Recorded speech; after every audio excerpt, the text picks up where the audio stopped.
Fala galera, beleza? Sou o professor Plaça, professor do Évora Vestibulares, e eu vim aqui hoje resolver para vocês a prova da UniOeste, beleza? A provinha de 2021 a gente vai discutir um pouquinho as questões, vou mostrar para vocês alguns padrões que a prova segue. A prova da UniOeste eu gosto de brincar falando que é uma grande prova de verdadeiro ou falso, né? Na verdade é uma prova que você sempre pergunte, marque a incorreta, marque a correta, então você tem que analisar item por item e geralmente são afirmações e uma delas é falsa ou são todas falsas e uma verdadeira, enfim. Então é um grande VOF, tá? Bem diferente de uma prova, por exemplo, como o Enem, que você tem que interpretar o contexto, enfim. Então é uma prova relativamente fácil, vocês vão observar que é uma prova que tem um grau de dificuldade médio e baixo, é uma prova para se fazer rápido, beleza? É uma prova legal para você treinar conceitos e que traz sempre temas bastante atuais. Vamos lá para a primeira questão para a gente observar aqui o que eu estou falando, ó. Essa prova já traz um textinho falando da pandemia. Saca só, os anos de 2020 e 2021 foram marcados pela pandemia de Covid-19. O SARS-CoV-2, que fora identificado primeiramente em Wuhan, rapidamente se alastrou, evoluindo para uma pandemia. Nesse contexto, assinale a alternativa incorreta. Como eu falei, vocês vão ver que vai ser um grande VOF. Galera, vou aproveitar o gancho para dar uma lembradinha, né? É importante separar e diferenciar, né? Covid-19 é a doença, SARS-CoV-2 é a classificação do vírus, né? É o coronavírus, é o SARS-CoV-2, Covid-19, a doença, beleza? Olha aqui o item A. A propagação da Covid-19 é decorrente do fluxo de matérias-primas produzidas na cidade de Wuhan, que abastece os principais centros urbanos e industriais do mundo. E aí, afirmação verdadeira ou falsa? Bom, vamos interpretar aqui, gente. Wuhan está dentro dessa província de Hubei, é uma área no leste da China, uma área de grande adensamento populacional e de grande desenvolvimento econômico. Uma região que já está ali naquela grande região industrializada da China, onde a gente tem grande produção de produtos industrializados dentro do contexto chinês. Logo, você afirmar que é uma grande área de produção de matérias-primas que abastecem os principais centros urbanos do mundo, não é lá correto. Logo, essa afirmativa aqui é falsa. Beleza? Então aqui a gente já achou a resposta, né? Deu letra A. Uma das formas utilizadas para a divulgação de informações de Covid-19 se dá com os painéis visuais, né, os dashboards, que apresentava indicadores métricos e mapas da pandemia.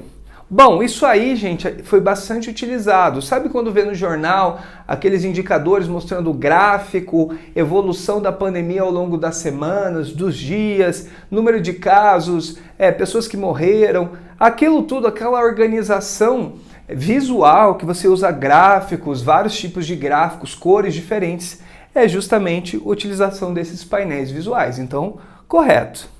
A globalização, os diferentes tipos de fluxo, a formação de redes, temas amplamente abordados na geografia auxiliam no entendimento de como a Covid se alastrou pelo mundo. Claro, né, gente? Se a Covid saiu lá da China e chegou e se espalhou pelo mundo, tem a ver com os fluxos da globalização. Então a galera saía de lá, muitas conferências, muito comércio, ia via navio, via avião, né? E isso começou a se espalhar mundo afora, beleza? Tanto é que os países primeiros a registrar Covid-19, casos de Covid, pós-China, foi na Europa e Estados Unidos, que são os principais centros comerciais e de trocas dentro da globalização. E aí depois o vírus se espalhou para o resto do mundo, para os emergentes, depois os emergentes para os países mais pobres e aí se espalhou pelo mundo inteiro. Bom, os sistemas de informação geográficas contribuiu para o mapeamento da Covid e fornecem informações que ajudam instituições e órgãos públicos na tomada de decisões. Galera, SIG, Sistemas de Informações Geográficas. Vou repetir, os SIGs, Sistemas de Informações Geográficas, são justamente banco de dados que você vincula informações e cruza essas informações sempre com a lógica do georreferenciamento. Ou seja, eu pego informações com coordenadas geográficas e cruzo essas informações produzindo mapas. Isso também foi amplamente utilizado, né? Quantos mapas você viu na pandemia com o espalhamento da doença, enfim. Lembra lá a taxa o rastreio do isolamento, lembra que era feito? A taxa de isolamento, tal cidade atingiu uma taxa de isolamento de 53%. Como que eles faziam isso? A partir do sistema de geolocalização e georreferenciamento dos celulares, né? Observava a movimentação dos celulares, por exemplo. Então isso tudo era jogado em sistemas, em SIGs e trabalhado, beleza? Então isso foi bastante utilizado. E a letra E, a evolução dos meios de transporte favoreceu a hipermobilidade das pessoas e mercadorias no mundo globalizado. Bom, beleza, né? Ou seja, quer dizer que as pessoas estão se movimentando demais. Contudo, revelou a dificuldade de impor barreiras a elementos invisíveis, como, por exemplo, os vírus. Com certeza, né, gente? Como que eu vou conter, como que eu vou saber nesse fluxo gigantesco quem está ou não transportando o vírus em seu corpo? Praticamente impossível. Então essa é a grande dificuldade, é um grande gargalo. Inclusive, essa questão trouxe ao mundo uma discussão que fortaleceu alguns movimentos anti-globalizações, vocês lembram? Os movimentos de desglobalização. Ah, porque você precisa fechar. Quem defende esse discurso de fechamento, olha aí, eu avisei, essa conexão exagerada, olha o que a China está fazendo. Lembra? As teorias de conspirações começam a surgir na pandemia e acaba algumas pessoas usando isso para validar o seu discurso extremista de fechamento, né? Então isso foi um cenário bastante observado durante a pandemia. Beleza? Então, viu? Uma questão fácil, de boa, bem de análise de item por item, uma questãozinha típica de VOF, né? Espero que tenha sido proveitoso. Pessoal, questão número 2, uma questão de cunho social, socioeconômico, na verdade, uma questão bem bacana, tá? Repara bem, presta atenção que isso é uma temática que vem sendo cobrado em provas, né? Uma análise crítica sobre a questão da desigualdade socio-racial, socioeconômica e de gênero do nosso país. Beleza? 2022 a gente está tendo a produção do censo 2020, né? A gente está com dados muito defasados ainda de censitários. Então a gente vai ter uma enxurrada de informações aí para os próximos anos que vão trazer aí com certeza muito subsídio para ser cobrado em provas, né? De análise de dados, de questões de igualdade, desigualdade de gêneros, desigualdade racial e socioeconômica. Essa questão aborda isso, mas também é uma questão de análise de dados e relativamente fácil, beleza? Vamos lá! A abordagem de temáticas como cor, raça, desigualdade social, violência e feminicídio tem pautado inúmeras discussões que são fundamentais para o desenvolvimento de políticas públicas.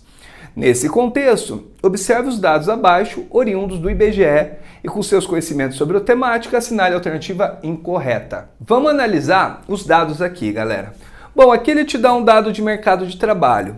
Cargos de gerenciais em 2018, a gente tem uma superioridade muito significativa ocupados por pessoas brancas frente a pretos ou pardos. Só um detalhe, tá? Segundo o IBGE, quando a gente classifica as pessoas, quando as pessoas se autodeclaram pretas ou pardas, porque é autodeclarável isso, essa população preta ou parda é o que a gente classifica como população negra, tá? Então quem são os negros? População preta ou parda. Isso é um detalhe importante, tá bom? Então quando eu falo branco, pretos e pardos, na verdade são brancos e negros, segundo o IBGE, beleza? Então você tem uma superioridade bastante significativa de cargos gerenciais da população branca, distribuição de renda e condições de moradia, pessoas abaixo das linhas de pobreza. Como assim, professor? 2 linhas de pobreza? Sim, essa aqui é a linha da ONU, da extrema pobreza, tá? Então esse 1,9 dólares dia por pessoa, que é um valor super baixo, vamos combinar, né? É o que a ONU considera extrema pobreza. Então a gente observa que tem muito mais, né, pessoas na extrema pobreza negras do que brancas. E com uma renda inferior a 5 dólares e meio por dia, também a população negra é muito maior do que a população branca. Taxa de analfabetismo. De novo, né, gente? População branca tem uma taxa de analfabetismo muito inferior à população negra, tá? Tanto no meio urbano quanto no meio rural. Taxa de composta por subutilização, né? Subutilização no trabalho, né? Bom, subocupada, trabalhos de baixa significância. Então você tem aqui a população negra também numa situação pior. Em violência também, né? E aí você tem a separação de homens e mulheres, que vai dar o tema do feminicídio, violência de gênero, beleza? E até aqui é interessante a representação política. Observa aqui, representação política na Câmara dos Deputados, na chamada Câmara Alta, você tem uma representatividade negra muito pequena, beleza? Então ficou bem óbvio que a desigualdade, sobretudo de cor, é fundamental e a de gênero também. Agora, analisar a questão é rapidão. Vamos lá? A população preta ou parda ocupa menos os cargos gerenciais e a taxa de homicídios é aproximadamente 3 vezes superior à dos brancos. Bom, será que é 3 vezes superior? Vamos observar? Taxa de homicídio total, bom, 35, 100, mais ou menos, né? Se eu multiplicar isso aqui por 3, vai dar 100 e pouquinho, beleza, ok. Aproximadamente 3 vezes superior. As diferenças nas taxas de analfabetismo entre brancos e pretos ou pardos sinalizam equidade nesse indicador. Galera, já para por aí. Em que indicador a gente acabou de observar que tem equidade? Nenhum indicador a gente tem equidade entre brancos e negros. Nenhum. Então, se ele está afirmando que tem equidade, já está errado. Você nem precisa ler os números. Tá? Não existe equidade. A população negra sofre muito mais com a violência, com a desigualdade social, com o feminicídio, enfim. Então a gente tem uma questão racial estruturante na sociedade brasileira, então não tem equidade, já está totalmente errado, achamos o gabarito, rapidão. Vamos dar uma analisada nas outras. Os indicadores retratam maior nível de vulnerabilidade econômica e social na população preta ou parda, com certeza. A representação política por deputados federais eleitos é superior para os brancos e outros em relação dos pretos e pardos, os quais são representados por cerca de 25% dos deputados. Correto também, ó, 24,4%, cerca de 25%. Tá? A quantidade da população preta ou parda abaixo da linha de pobreza é superior à dos brancos e indica o contraste na distribuição de renda e condições de moradia. Perfeito. Questãozinha bacana, né? Legal abordar isso, acho muito bacana abordar isso. Questão nível fácil, porém uma questão importante, um tema importantíssimo para ser abordado nas suas provas, né? Muito bacana. Pessoal, essa questão é uma questão que vai mudar um pouco o foco. A UniOeste sempre cobra questões que envolvam a chamada geografia física, né? Que envolve clima, relevo, vegetação. Importantíssimo esses temas, tá, gente? Essa questão é bem interessante, ó. Saca o texto de referência, uma questão bastante atual. USP encontra material de queimadas em água da chuva de dia que virou noite. Na segunda-feira à tarde, a cidade de São Paulo escureceu às 15 horas, devido aos ventos que trouxeram a fumaça provocado pelas grandes queimadas no sul da Bolívia e no Paraguai no fim de semana.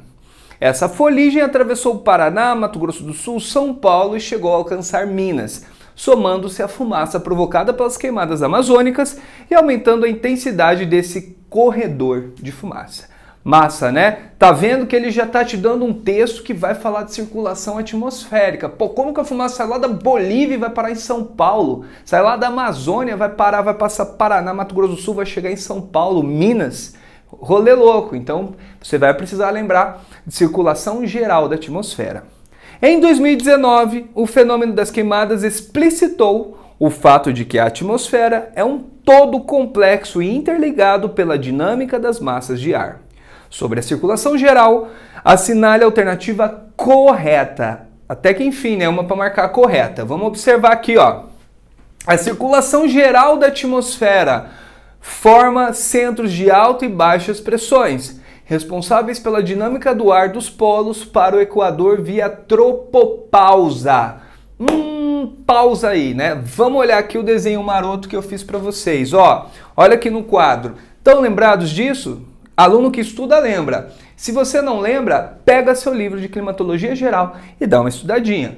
Esses ventos que eu desenhei com a seta branca são chamados ventos alísios. Os ventos alísios são ventos que sopram de latitudes próximas a 23 graus e meio. 23 graus e meio são os trópicos, né? Trópico de Capricórnio, Trópico de Câncer. 23,5, 30 graus, né? Por aqui, sopram daqui em direção à chamada ZCIT, Zona de Convergência Intertropical. Anota aí, Zona de Convergência Intertropical. A ZCIT está próxima à região equatorial. Esses ventos são os principais ventos globais que você precisa saber. tem que saber os ventos alísios, tá? É fundamental. Por que acontecem os ventos alísios? Um dos motivos tem a ver com a rotação da Terra. A Terra gira, ó, regrinha da mão direita aqui, galerinha. Dedão no eixo norte e sul. A Terra vai girar assim, de lá para cá, de oeste para leste, beleza? Então, a rotação da Terra produz a circulação geral da atmosfera nesta região intertropical, sempre nessa direção aqui, ó, sentido horário no norte, sentido anti-horário no hemisfério sul. Ficou claro, né? Bem de boa, isso aqui é importantíssimo. Essa região aqui, ó, é a região de baixa pressão. Então, os ventos sempre circulam das áreas de alta pressão para as áreas de baixa. A, alta pressão. B, baixa pressão. A, alta pressão. B, baixa pressão. Galera, sempre, o vento vai da alta para baixa pressão. E o que é vento? Vento é produzido pela diferença de pressão atmosférica, beleza? As baixas pressões são ciclonais, as altas pressões são anticiclonal. Baixa pressão, zona ciclonal. Alta pressão, anticiclonal. Lembrou? Claro que lembrou, importante, né? Então vamos lá. Tá certo isso aqui, ó? A circulação geral da atmosfera forma centros de alta e baixas pressões. Forma responsáveis pela dinâmica do ar dos polos para o equador via tropopausa. Não, né, gente? Dos polos não, pô. Dos trópicos para o equador, não dos polos. Beleza? Aqui, ó, vai ter o vento de oeste para cá. Beleza? E tem outros ventos aqui para baixo. Beleza? Então não é verdade. A tropopausa está mais alta. Esses ventos geralmente alísios vão mais baixos. Então errado. Os ventos alísios originados do anticiclone subtropical do Atlântico Sul. Pausa. Ventos alísios originários do anticiclone. Opa, massa, tá certo. Do Atlântico Sul, beleza, né? O Atlântico no hemisfério sul, de boa. São geradores das frentes frias no sul da América do Sul. Não, né, gente? Frente fria é massa polar. A frente fria é a massa polar que vem lá das regiões, lá no sulzão da Argentina, na Antártica, aquele círculo polar. É uma massa densa, muito fria, tá? E vem subindo pela América do Sul, pela Bacia Platina e fazendo as frentes frias, produzindo chuva no litoral sul-sudeste, produzindo ventanias e quedas de temperatura no centro-oeste brasileiro. Então isso aqui, errado. Letra C. A circulação geral da atmosfera ocorre devido ao aquecimento desigual entre os polos e o equador. Beleza, né? O polo esquenta pouco, o equador esquenta muito, maravilha. Associado ao movimento de rotação da Terra. Bom, aí, gente, a gente já pode considerar ok, né? Poxa, os polos e o equador esquentam diferente, então o aquecimento anômalo produz ventos. Beleza, vamos ver a outra aqui, né? As massas de ar se deslocam-se por diferença de umidade. Deslocam-se basicamente, tá? Por diferença de pressão, da alta para baixa pressão. A zona de convergência intertropical, a ZCIT, é originada pela ascensão do ar na região do Equador devido ao aquecimento. Não tem relação com a circulação geral da atmosfera. Errado, claro que tem relação com a circulação geral da atmosfera. Isso aqui está errado. Então a mais adequada aqui vai ficar para a gente a letra C, beleza? Galera, questão 4. Questão 4 vai falar de outro tema de atualidades importantíssimo no Brasil, que é o saneamento básico. Tá aí, galera, um assunto espinhoso para o Brasil, né? Brasil um gigante com péssimos indicadores de saneamento básico. Beleza? Pra vocês terem uma noção, tem estados no Brasil com índice de saneamento de esgoto, de instalação de esgoto, abaixo de 10%. É muito louco isso aí, né? Nós temos então um país com seríssimos problemas em relação ao que se fazer com os efluentes domésticos, ou seja, com o esgoto que a gente produz, né? Bom, olha que interessante, isso aqui é fundamental, tá? Em 2020 foi aprovado um marco legal do saneamento, ano em que das 5.570 cidades brasileiras, apenas 343 já tem um índice de cobertura acima de 90% para abastecimento de água potável e de 60% para coleta e tratamento de esgoto. Vergonhoso isso, né? Vergonhoso. Mas vamos lá. Bom, dados oficiais apontam que 35 milhões de brasileiros não têm acesso à água tratada e mais de 100 milhões não têm acesso à coleta de esgoto. Tá? Olha que absurdo, né? 100 milhões de pessoas. Ou seja, se o Brasil tem 210 milhões de pessoas nesse período, significa que praticamente 50% dos brasileiros não tinha coleta de esgoto. Você parou para pensar nisso? Eu estou falando que mais ou menos metade da sexta maior população do mundo não tem coleta de esgoto. E ainda tem um dado que não está aqui, gravíssimo. Dos 100 milhões e pouquinho que se coleta, boa parte do que é coletado não é tratado. Você coleta para jogar no sistema, no rio, sem tratamento. Você coleta e joga fora sem tratar. Então é uma situação bastante complicada, beleza? Então vamos lá. E é isso que ele quer na análise. Uma questão relativamente fácil, mas uma temática bastante importante e legal de cobrar na prova. Isso que eu gosto dessa prova, cobra temas interessantes, tá? Importantes que você precisa saber. Bom, sobre a temática, marque V ou F aqui, né? E selecione a incorreta, basicamente, né? Então vamos lá. O saneamento básico é um conjunto de medidas que visa a melhoria do ambiente urbano e rural, para diminuir doenças, melhorar a saúde da população. Óbvio, né, gente? Bem simples, isso aqui é verdade, né? Então quanto menos esgoto exposto, menos doença, menos problemas, certo? De boa, facinho. Letra B. O saneamento básico inclui coleta e tratamento de esgoto doméstico e industrial. Claro, né? A indústria também tem um sistema próprio de coleta e de tratamento, uma regra própria. Abastecimento de água potável, sim, sempre a empresa de coleta de esgoto é a mesma empresa que oferece água potável, tá? E coleta e tratamento de resíduo sólido, isso é outra coisa muito importante. Resíduo sólido é o lixo urbano, então, ok, né? Saneamento básico envolve todo o conjunto de tratar a água e os efluentes gerados pelas pessoas e pela indústria. Então, tudo correto. Letra C. Parte da população brasileira não tem acesso ao saneamento básico. Sim, acabamos de ver. Já que esse é um serviço privado que não é responsabilidade do poder público. Aí não, né, gente? Direito constitucional. Direito à moradia, saúde, tá? Direito a saneamento básico, isso é direito garantido na Constituição, tá? Então, isso é um problema sério. É sim responsabilidade do poder público. Aquele marco do saneamento básico que a gente viu, que foi discutido em 2020, qual era a grande polêmica dele? É a questão de que o poder público vai privatizar os processos de saneamento ou vai manter estatizado? Então, havia uma forte pressão para privatizar os modelos de saneamento básico. Mas mesmo privatizado, continua sendo responsabilidade do poder público, porque se a empresa privada não oferecer o saneamento adequado, o poder público que é responsável, porque é uma prerrogativa pública. Por isso que quem era contra a privatização alegava o seguinte: por que eu vou privatizar? Sempre, no final das contas, a responsabilidade é pública, então deixa o público fazer. Beleza? E quem defendia a privatização alegava o seguinte: se o Estado não está conseguindo fazer direito, joga para a iniciativa privada para ela tentar fazer. Entre discussões acaloradas sobre o tema, foi aprovado propostas de privatizações em alguns lugares do Brasil dos mecanismos e das empresas de saneamento básico, beleza? E aí a coisa ainda passa ainda o tempo, essa coisa ainda está engatinhando, você não teve um aumento muito expressivo da resolução desse problema, beleza? Pauta importantíssima para o nosso país resolver e com urgência, beleza? Então a letra C está errada. Aqui, ó, letra D. A falta de saneamento básico acarreta problemas de saúde à população, óbvio, em especial para as crianças, aumentando a taxa de mortalidade infantil. Sim, né, que as crianças expostas a ambientes insalubres, né?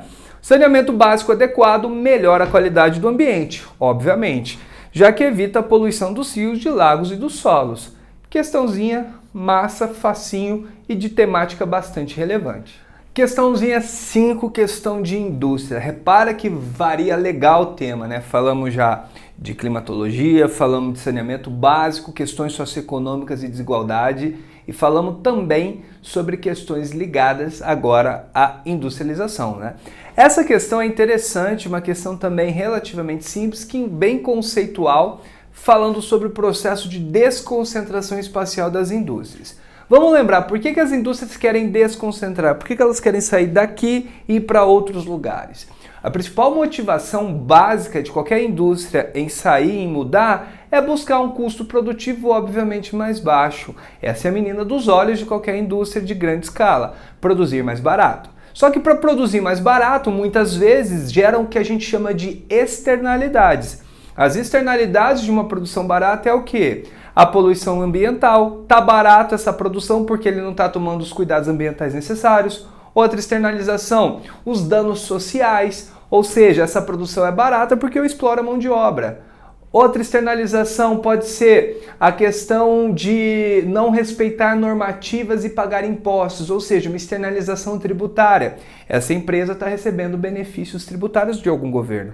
Então, basicamente essa é a essência para você entender esse conteúdo. Tá? Entender que, pela lógica da empresa, ela vai buscar sempre um custo produtivo mais barato. Agora, fica fácil analisar a questão. Vem aqui comigo, ó. Item 1. Uma fraca organização sindical, uma legislação ambiental mais permissiva, a mão de obra mais barata e a isenção de impostos são alguns fatores que impulsionam a desconcentração das indústrias em busca de localizações mais vantajosas. Corretíssimo, acabei de falar, né? Fraca organização dos sindicatos trabalhistas, ou seja, trabalhadores sem força. Legislação ambiental permissiva, ou seja, uma legislação ambiental frouxa. E mão de obra barata associada à isenção tributária. Então aqui, ó, verdadeiro. Item 2. As indústrias têxteis e as confecções tiveram um tímido processo de desconcentração em escala global e continuaram a se localizar majoritariamente em países da Europa Ocidental, em cidades líderes no setor de moda, como Paris e Milão, ou no seu entorno. Claro que não, né, gente? Pega a etiquetinha aí da sua blusa, pelo amor de Deus. Olha aí dentro da sola do seu tênis, vê de onde vem. A indústria de moda rápida, a indústria que produz em larga escala, ela não produz na Europa. Tá? Milão, Paris são as capitais da moda, das inovações. Agora, a produção em larga escala, isso é feito na Ásia. Tá? Gente, dá uma olhadinha aí nas roupas, em tudo que a gente compra. Não é nem muito na China mais, é Camboja, Paquistão, Índia, Indonésia, Tailândia, é sul e sudeste asiático. Então você afirmar que a produção está concentrada ainda em países da Europa Ocidental é totalmente equivocado. Inclusive essa indústria de moda rápida que se espalhou para o sudeste e sul asiático, gera enormes problemas, externalizações ambientais, como o lixo gerado, né? Porque eu preciso fazer 10 mil camisetas igual a essa. Aí, essa camiseta daqui 2 meses vai sair das prateleiras, vai entrar outra, porque a moda muda rápido. O que eu faço com o que eu não vendi? Vou doar? Claro que não, você vai jogar fora. Então você tem lixos da moda que são enormes. Você tem esses lixões no Chile, na África, em alguns países como Gana, tá? Então isso é um problema sério. O excesso de lixo produzido por essa indústria de moda rápida de produção em massa a custos exorbitantemente baixos. Muita exploração de trabalho análoga à escravidão. Um dos piores cenários que a gente tem é a exploração de mão de obra análoga à escravidão na indústria têxtil, beleza? Então, errado. Item 3. A pesquisa e a concepção de novos produtos no setor de informática sofreram uma forte desconcentração em escala global, deslocando-se de países europeus e dos Estados Unidos para países não industrializados. Galera, aí não dá, né? Pesquisa, Tecnopolo, centros de desenvolvimento tecnológicos, concepção de novos produtos, a gente está falando de desenvolvimento e não de produção em larga escala.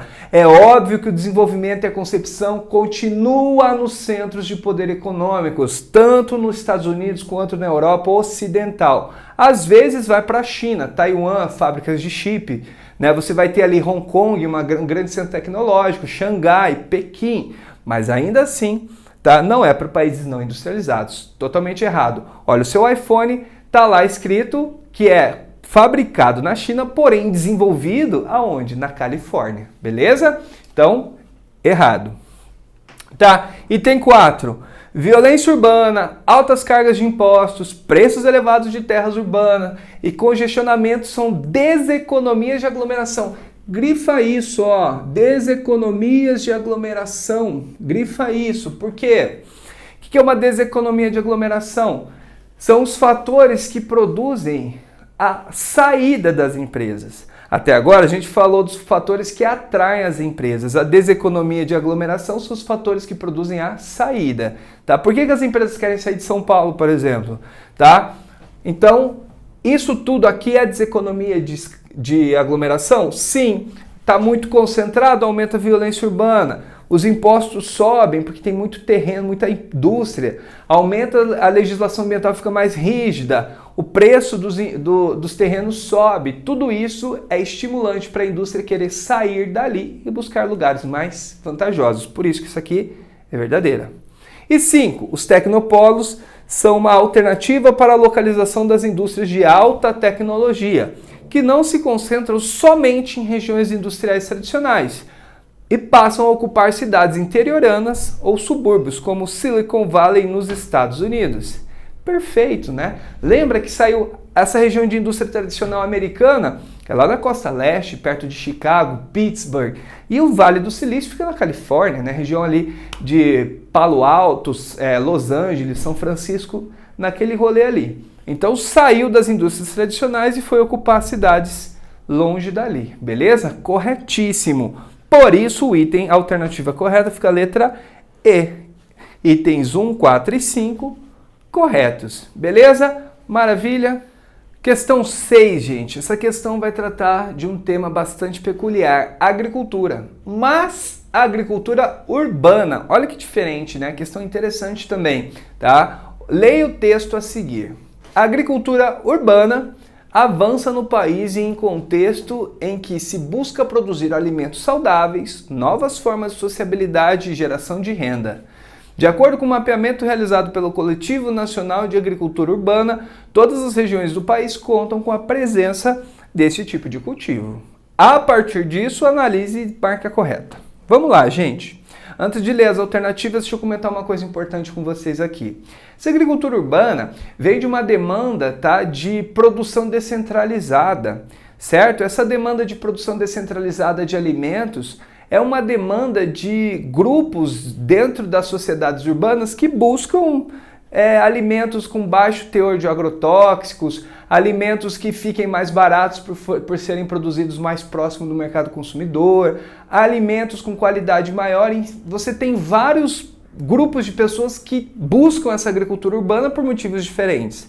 O principal deles é a qualidade desses produtos, por soar mais natural. Alguns consomem esses produtos por uma questão ideológica, né? Por exemplo, o veganismo vai buscar sair das mega cadeias produtivas para buscar cadeias locais, descentralizadas, tá? Cadeias que não trabalham com a exploração em larga escala e o desperdício excessivo de comida. Então, você não tem só uma argumentação para você consumir essa agricultura urbana, você tem vários argumentos. Beleza? Você tem um pequeno agricultor urbano também que trabalha a ideia da feirinha, da subsistência do campo. Existem prefeituras que têm políticas de comprar os alimentos da merenda escolar desses pequenos agricultores urbanos para estimular esse comércio, para estimular a geração e a manutenção da renda circulante dentro da própria cidade.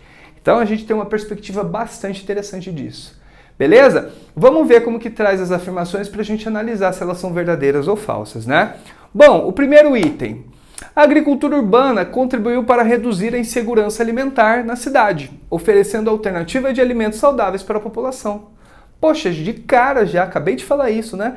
Lembra que a galera busca preços mais em conta, a galera busca produção descentralizada para atender a merenda escolar, para garantir a comida e também busca alimentação saudável. Já chama a resposta correta aqui, a letra A. Vamos ver as outras aqui, ó. Agricultura urbana é o nome dado à produção de hortaliças, verduras e frutas nos cinturões verdes. Deixa eu fazer uma pausa aqui. Cinturões verdes das regiões metropolitanas. O que é um cinturão verde, galera? Quando você está numa cidade, num centro metropolitano, no entorno da maior concentração do adensamento maior desse centro metropolitano, você tem áreas um pouco ruralizadas. Essas áreas ruralizadas que meio que limitam a expansão dessa região metropolitana são os chamados cinturões verdes, beleza? Isso é bastante comum em grandes centros, tá? Trata-se de uma produção externa às cidades. Aí não, né? Pô, se é produção urbana, como que ela vai ser externa às cidades? mas destinada a atendê-la cotidianamente. Então isso está errado. Produção, agricultura urbana tem que ser interna, tem que ser dentro da cidade. A agricultura urbana tem como base a agroecologia. Essa se refere exclusivamente à não utilização de produtos químicos e que torna inviável a produção de alimentos. Claro que não, né, gente? Primeiro, a agroecologia não se refere exclusivamente à não utilização de produtos químicos, envolve outras coisas bastante interessantes de pesquisa, desenvolvimento biológico, enfim, né? De harmonização da cultura produzida com o bioma do local. A agroecologia é isso, eu vou analisar o bioma, o ecossistema que eu tenho disponível naquele local e a partir desse ecossistema eu vou pesquisar qual a melhor forma de cultivo para manter mais harmoniosa a relação entre homem, produção econômica e meio ambiente. É bem bacana a agroecologia, tá bom? Então isso aqui está errado.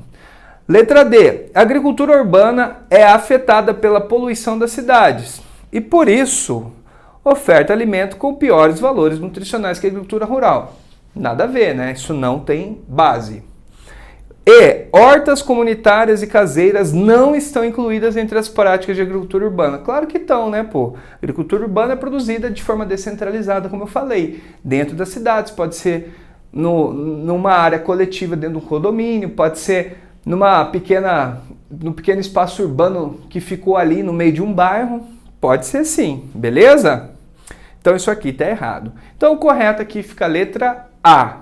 Galera, última questão da prova, questão número 7. Olha que bacana, né? Foram 7 questões, 7 temas diferentes. Isso eu acho bacana numa prova, né? Uma diversidade de temas. Não precisou apelar para uma prova muito difícil e questões que são bem coerentes, beleza? Essa 7ª questão envolve demografia, uma condição demográfica que vai tratar o bônus demográfico. E mais uma vez, para marcar a incorreta, né? Como eu falei, a prova, você deve ter percebido, é uma grande prova de VOF, né? Você vai analisando itens e vai marcando verdadeiro ou falso. Basicamente é isso, né? Bom, a maioria dos países da Iberoamérica atravessa atualmente uma conjuntura favorável para o desenvolvimento econômico, graças ao chamado bônus demográfico, situação que impacta especialmente os jovens da região. Galera, o que é o bônus demográfico? O bônus demográfico é aquele momento onde você tem uma população em idade adulta, uma população econômica em idade economicamente ativa que supera a população idosa e jovem.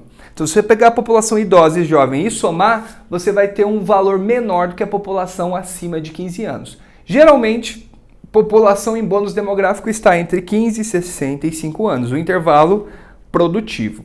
Bom, dá uma olhada aqui nesse gráfico que eu fiz e lembra da sua aula de demografia. Se você não lembra, pega um livro e dá uma olhadinha. Évora Vestibulares, você vai encontrar esse curso, tá? Então, você vai ter aqui na fase 1 um alto índice de natalidade e mortalidade. Na fase 2, você tem uma queda rápida da taxa de mortalidade. Observa aqui na fase 2, a mortalidade cai abruptamente. Isso graças à revolução sanitária, medicamentos novos, a próprio antibiótico, analgésicos, anti-inflamatórios, higiene, revolução sanitária vai fazer a mortalidade despencar. Porém, a natalidade continua elevada. Aqui a população explode. A gente tem na fase 2 uma explosão demográfica. Na fase 3, repara o seguinte, a mortalidade estabilizou baixa. Porém, a natalidade começa a cair de forma muito expressiva. Olha como que a natalidade cai rápido aqui. Na fase 3, a natalidade cai por quê? Por questões econômicas, urbanização, né, estilo de vida, as pessoas querem ter um estilo de vida mais individualista e consumista, logo o filho passa a ser visto como uma coisa para ficar mais para frente, vamos adiar a natalidade, vamos privilegiar o consumo e o aproveitar a vida, não é? Rola muito isso, vamos estudar primeiro, vamos estudar e depois a gente pensa na formação da família. Então são fatores comportamentais, sobretudo da população feminina. As mulheres passam a integrar mais o mercado de trabalho, passam a frequentar mais as universidades e as escolas, e isso, esse comportamento mais ativo na sociedade das mulheres, pressiona a natalidade para baixo. E aí aqui, gente, nasce menos gente, tá morrendo menos gente, então a galera que tá viva tá ficando mais velha. E isso vai gerar uma grande concentração da população adulta. E isso é o que a gente chama de bônus demográfico. Então a gente acredita o bônus da fase 3 é onde o Brasil está. Daqui a pouco estamos saindo, hein? Tem que ficar espertos. Vamos analisar os itens. Primeiro item, o bônus demográfico é a fase da transição demográfica na qual há queda nas taxas brutas de natalidade e mortalidade de um país. Queda das duas aqui, correto, né? Queda da taxa bruta é esse gráfico aqui, tá? Beleza? As duas caem, porém no bônus a natalidade está caindo muito mais rápido que a mortalidade, certo? Letra B. Após o bônus, o país tende a entrar numa fase de envelhecimento populacional e de aumento do custo no sistema de saúde. Olha o gráfico aqui, ó, sair do bônus, eita! Começou a morrer mais gente, começou a ter velho demais na população. Por que morre mais gente aqui? Simples. População idosa aumenta muito que a mortalidade vai começar a subir pela alta concentração de idosos. Então, isso aqui, o custo do sistema de saúde vai crescer. Então, o bônus demográfico é o momento do país ganhar dinheiro para poder arcar com esse aumento do custo, tá, de saúde que vai gerar a população idosa. Vai diminuir a população produtiva que vai se aposentar. Então, corretíssimo aqui, né? Letra C. O bônus demográfico pode ser visto como uma conquista da autodeterminação reprodutiva de um país. Claro, né? Poxa, essa conquista da autodeterminação reprodutiva é essa conquista do direito à reprodução, eu escolher planejamento familiar, basicamente é isso. As famílias se planejarem, quero ter filho mais pra frente, quero ter filho agora, isso aí pressionou a natalidade para baixo. Beleza? Bom, item D. Os anos de maior geração de riqueza do bônus demográfico brasileiro. Os anos de maior geração de riqueza do bônus demográfico brasileiro situam-se entre 2015 e 2019. Estranho isso aí, hein? Quando se atinge altas taxas de crescimento econômico e social com redução da pobreza. Aí ficou puxado, né, gente? Aí fica difícil, tá? Vamos lembrar, o Brasil saiu do mapa da pobreza. O Brasil teve um crescimento econômico muito interessante, uma participação social cada vez maior, uma classe média que inchou, explodiu. Porém, isso foi até 2014. De 2014 a 2019, o que nós presenciamos no nosso país? Uma decadência social. De 2014 a 2019, até 2020, pode botar aí pandemia, piorou ainda. Tá? Você teve uma decadência da classe média brasileira. A população brasileira ficou cada vez mais pobre, a classe média empobreceu e os mais ricos cada vez mais ricos. A desigualdade no Brasil aumentou e o crescimento econômico foi pífio ou negativo em alguns anos, tá? Então a gente não houve redução, não apresentamos redução e sim aumento de pobreza nesse período. É um período bastante decadente socioeconomicamente, beleza? Então essa deixa está bastante equivocada. Já chama errada, beleza? O bônus demográfico é uma janela de oportunidades para a geração de riqueza. Claro, tem um monte de gente que dá de trabalhar, a economia precisa crescer. A economia crescendo, nós temos bastante gente para trabalhar e aí vai ser uma grande oportunidade de fazer o país ir para frente. Coisa que a gente perdeu aqui, né? Infelizmente. Contudo, depende de um bom desempenho do mercado de trabalho, claro que depende, e de um sistema educacional eficiente para os jovens. Corretíssimo, coisa que a gente não aproveitou, infelizmente, de 2014 até a pandemia, não é? Beleza, galera? Então é isso. Você vai ter mais correções de provas no Évora Vestibulares. Se você ainda não é inscrito, se inscreva no canal aí maroto, siga a gente no Instagram, que vai ter muito mais. Acompanhe os cursos que o Évora oferece para vocês, que tem muita coisa boa aí. Um grande abraço do professor Plaça e até uma próxima.